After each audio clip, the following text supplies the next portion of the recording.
بسم اللہ الرحمن الرحیم۔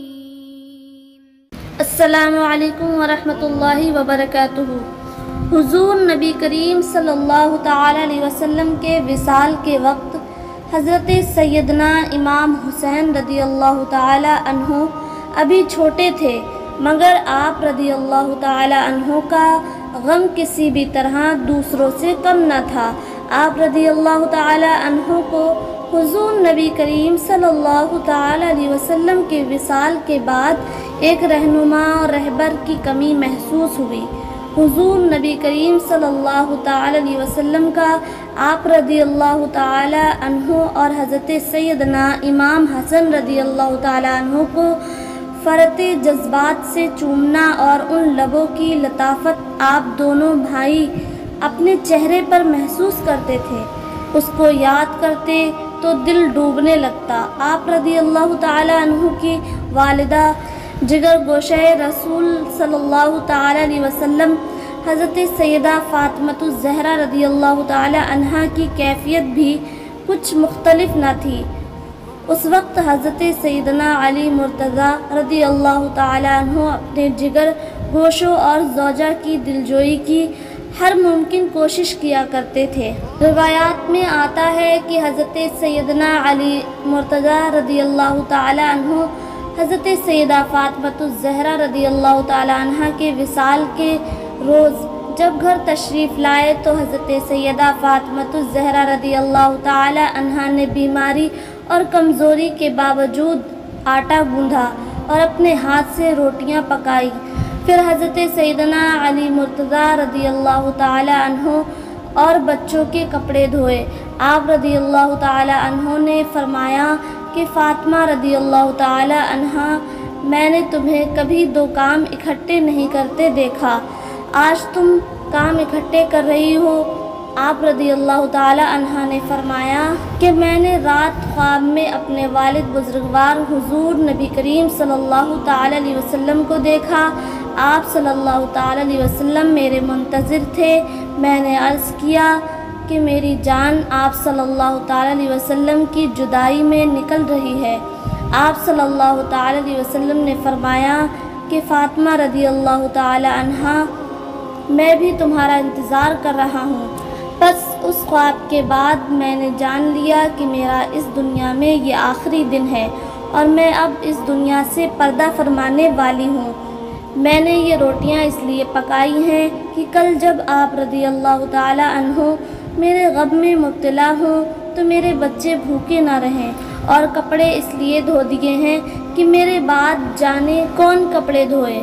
حضرت سیدنا علی مرتضیٰ رضی اللہ تعالی عنہ نے جب آپ رضی اللہ تعالی عنہ کی باتیں سنی تو آپ رضی اللہ تعالی عنہ کی آنکھوں سے آنسو جاری ہو گئے۔ حضور نبی کریم صلی اللہ تعالی علیہ وسلم کی جدائی اور اب حضور نبی کریم صلی اللہ تعالی علیہ وسلم کی لاڈلی شہزادی اور خاتون جنت کی جدائی آپ رضی اللہ تعالی عنہ کے لیے ایک کاری زخم سے کم نہ تھی۔ حضرت سیدہ فاطمۃ الزہرا رضی اللہ تعالی عنہ نے جب آپ رضی اللہ تعالی عنہ کی کیفیت دیکھی تو فرمایا کہ آپ رضی اللہ تعالی عنہ غم نہ کریں، اور جیسے آپ رضی اللہ تعالی عنہ نے پہلے صبر کیا اب بھی صبر کیجئے، بے شک اللہ صبر کرنے والوں کے ساتھ ہے۔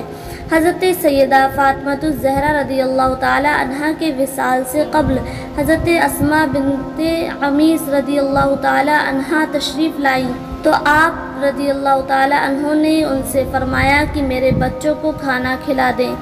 حضرت اسماء بنت عمیس رضی اللہ تعالی عنہ نے جب انہیں کھانے کے لیے جمع کیا تو انہوں نے کھانا کھانے سے انکار کر دیا اور کہا کہ ہم اپنی والدہ کے بغیر کھانا نہیں کھائیں گے۔ اس دوران حضرت سیدنا علی مرتضیٰ رضی اللہ تعالی عنہ تشریف لائے اور انہوں نے بچوں کو ان کے نانا محبوب خدا حضور نبی کریم صلی اللہ تعالی علیہ وسلم کے روضے مبارک پر بھیج دیا۔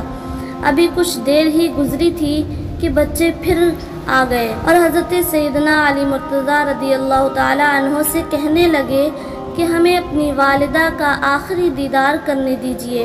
حضرت سیدہ فاطمۃ الزہرا رضی اللہ تعالی عنہا نے اشارے سے حضرت سیدنا علی مرتضیٰ رضی اللہ تعالی عنہ کو کہا کہ انہیں آنے دیں۔ حضرت سیدنا علی مرتضیٰ رضی اللہ تعالی عنہ نے دروازہ کھول دیا اور بچے بھاگ کر ماں کے سینے سے لگ گئے۔